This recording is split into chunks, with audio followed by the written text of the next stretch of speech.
Well, hello! I have been waiting a very long time to say this to you. Welcome to Journey Through the Eras Tour. This is a little director's cut, behind the scenes intermission to share with you some other songs that may be your favorite songs, and also a little behind the scenes for each era. Let's go through them together. Chronologically, in order of time. The first era is represented by my debut studio album, which was self-titled Taylor Swift. It was released in 2006. Back then, I had not yet crossed over into pop. My roots are in country, so it was a country album. To accomplish it, I moved from Pennsylvania to Nashville, and I began writing and recording in my freshman year of high school at 14. Writing my own songs was a prerequisite for me. It was a necessity. Back in 2006, a lot of big name artists sang other people's songs, but part of my contract was that I got to record my own music, and I began also writing for other artists. It became the longest charting album of the 2000s. Rolling Stone listed it as one of the 100 best debut albums of all time. I'm so honored, and it allowed me to be autobiographical. I wrote about my own experiences growing up, hoping that other youth could relate to it, because back then I was told by record executives that young people did not listen to country, and I felt very unrepresented because I love country, and I know that without my songwriting from my heart, of my experiences, sitting on my bedroom floor, talking about my feelings and what I'm learning, I wouldn't be here. I can't tell you how happy it made me, because I was bullied a lot and I didn't have friends to play with, and people in my school did not believe in me. But in the end, it all worked out because our experiences make us stronger. And the fact that I got to write my own songs and co-write my own songs was special. Again, in the end, I became known as the very first female country artist to write or co-write all of their songs on a platinum certified debut album. Our second era coincides with my second album, Fearless, released in 2008. I wrote it while touring. This was the first album where I incorporated a lot of pop and rock sounds, but I was still considered pop country. It's also the album that got me the VMA, which, as we all know, spawned my little altercation with someone called Kanye West in regards to my video, You Belong With Me. Because I was 18 years old and writing about more mature content, my audience grew to include many more adults, and this album was coined the most awarded country album of all time. It won Album of the Year at the Academy of Country Music Awards and the CCMAs, and Best Country Album at the Grammys, and it made Rolling Stone's list of 100 greatest country albums of all time. I had come a far cry away from my humble beginnings, not knowing anyone in the industry, several states away, knocking on doors on Music Row in Nashville as a small child, asking everyone to call me. I'm ready, and having to learn guitar to write my own music, because that was what was going to get me through the door. Also learning until I have scars on my fingers as they were bleeding because I was told I could not learn how to play 12-string guitar as opposed to 6-string. So I played night and day. I wrote every day, and finally it really happened. I took a while to absorb it and enjoy it, but most of the time I was just trying to work so hard and give all that I could of my love and energy to make it last. Another huge development was with Fearless. I was for the first time headlining my own tour. I was always the opening act, but now I had my own concert. I had arrived.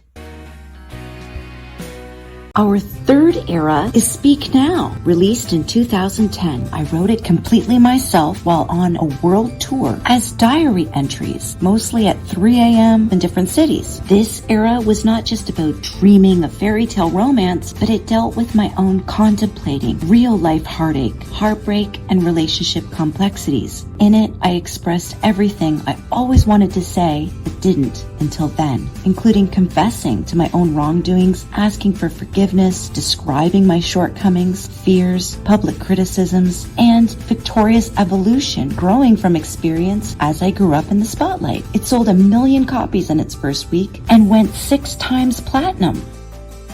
Our fourth era is Red, primarily a breakup album. It yielded me being the first artist since the Beatles to have 3 albums which ranked number 1 for at least 6 weeks. Rolling Stone ranked Red as one of the greatest albums of all time, and it finally solidified me as a full-fledged pop crossover artist. Woo!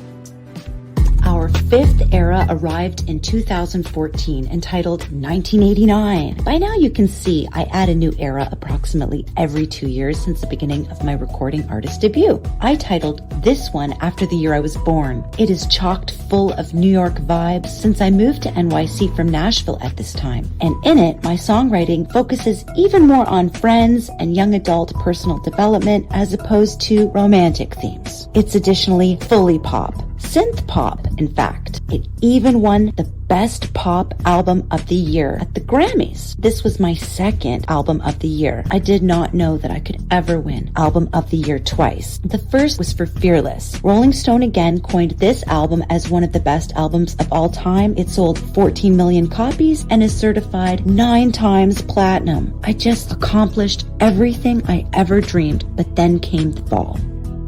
Era 6 is Reputation, my comeback album. I stayed out of the public eye for a year prior due to the Kanye West and Kim Kardashian scandal. Many critics appreciate this album, this era, the most since it was my most aggressive work thus far. I felt burned, disenfranchised, bitter, and I independently had to seek guidance from within myself, how to rise from the ashes after it seemed the whole world was against me due to a lie. I was coined a snake, and ever since, imagery of snakes infiltrate my material as a tongue-in-cheek way to flip back on perpetrators that they in fact are. I rose back to be stronger inside than I ever was before. I had gone through the ringer and spoke about my feelings regarding karma, revenge, anger, then resolution and peace. I'd never be the same. It was all for the best. Because when you stand alone, you earn your own self-respect, which then mirrors into the world.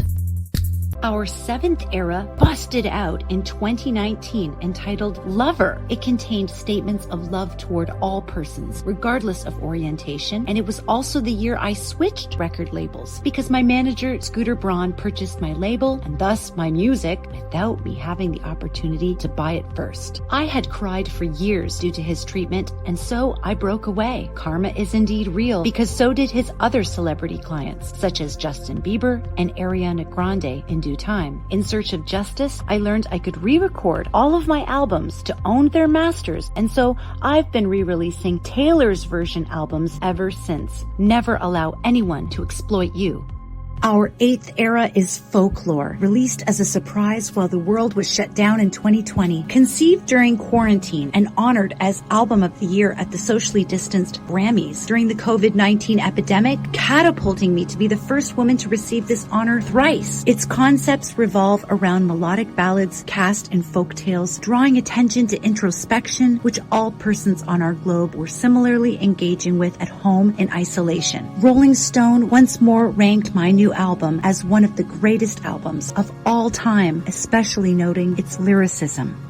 Our 9th era closely follows only 5 months later as Evermore, which spawned from Folklore as a constituent of a 2-part anthology collective body of work. These are sister albums. While Folklore represents spring and summer, Evermore relates to fall and winter. Meanwhile, both were a 2020 surprise. Evermore was nominated for Album of the Year at the Grammys.